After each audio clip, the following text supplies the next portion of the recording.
We take you back now to the Netherlands, where Rufua is standing by.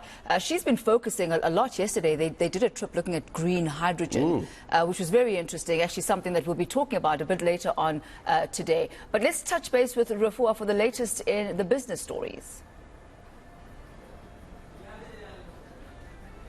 A very good morning to you both, Gareth, Tammy. Indeed, green hydrogen was the focus yesterday, getting to see some impressive infrastructure and the building thereof that's currently underway, that it's set to provide Europe and other key markets with the green hydrogen in the medium term, and for South Africa to take advantage of that opportunity as well.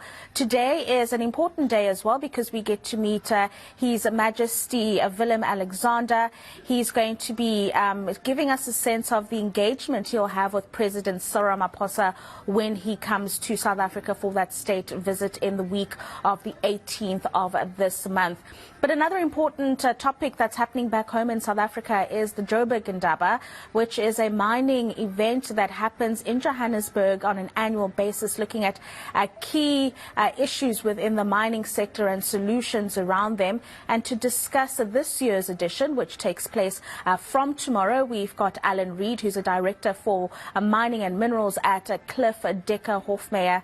A very good morning to you, Alan, and thank you very much for joining us this morning. Tell us a little bit about this year's Joburg Indaba and some of the big issues that are going to be ventilated in the mining sector at the moment. Good morning, Tommy, and good day to your viewers. Yeah, I think this year's Joburg Mining Indaba is possibly going to be one of the most important that we've had for many years. I think we need to understand that the Joburg Mining Indaba is really an Indaba about mining for mining people. It's very much an interactive event. It's an event that brings out the boldness and directness of the actual participants in the mining space. And it's quite a refreshing approach that is adopted at this conference. I think the biggest focus of the event is going to be where we are going to from here. It's going to focus on those aspects that are becoming critical in the mining space. I think the focus will literally be on the sustainability or the survival of the mining industry in South Africa. And we can't kid ourselves, we are in a time of crisis. No, that's absolutely crucial. And with that sustainability topic, Alan, we speak about the role of how the mining sector has to then adapt to the direction that the world is moving in. Tell us a little bit about that, and I suppose policies and technologies that would have to be incorporated in this regard.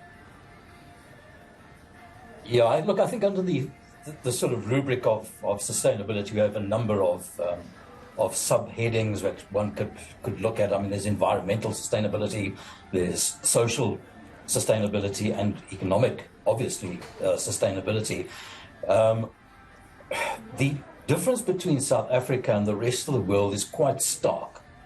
Our mining industry is historically extremely labor-intensive, and we have perhaps been a little slow in adopting new technologies, moving away from the carbon economy. So we need to play, to a degree, a game of catch-up with the rest of the world. Having said that, we must be very well aware of the fact that economics drives a lot of what happens in the mining industry. As you know, we are faced with critical infrastructural issues, load shedding, lack of rail capacity. All of these play into the economics of the mine, not only in their profitability, but also on their capital allocations. If you're a miner and you want to invest in development, you probably still have to look first at providing yourselves with a sustainable mine to port solution or a sustainable electricity supply. Unfortunately, that is moving capital away from development of mining into alternative methods of survival. And finally, if you will, Alan, when we look at all of those components that you've just described, how do we then not leave the mining communities behind, and how do we ensure that there is a transformation that occurs in the sector? Yeah, thanks.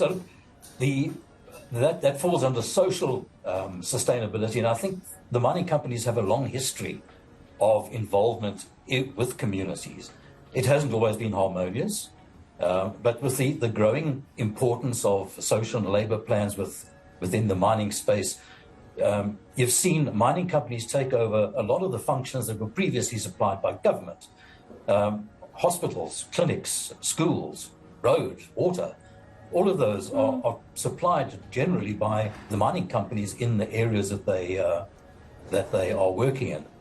But I think critically, when we move to the 4AI, the fourth industrial revolution in mining, and we adopt the more advanced mechanical and automated systems, you're going to see a focus away from the labor-intensive mines to more sophisticated labor force. So we're going to need the mining companies to upskill and to train the current labor force. Thank you very much for those insights, Alan Reid, who's a Director for Mining and Minerals at Cliff Decker Hofmeyer. Joburg Indaba kicking off from tomorrow in Johannesburg, as the name says.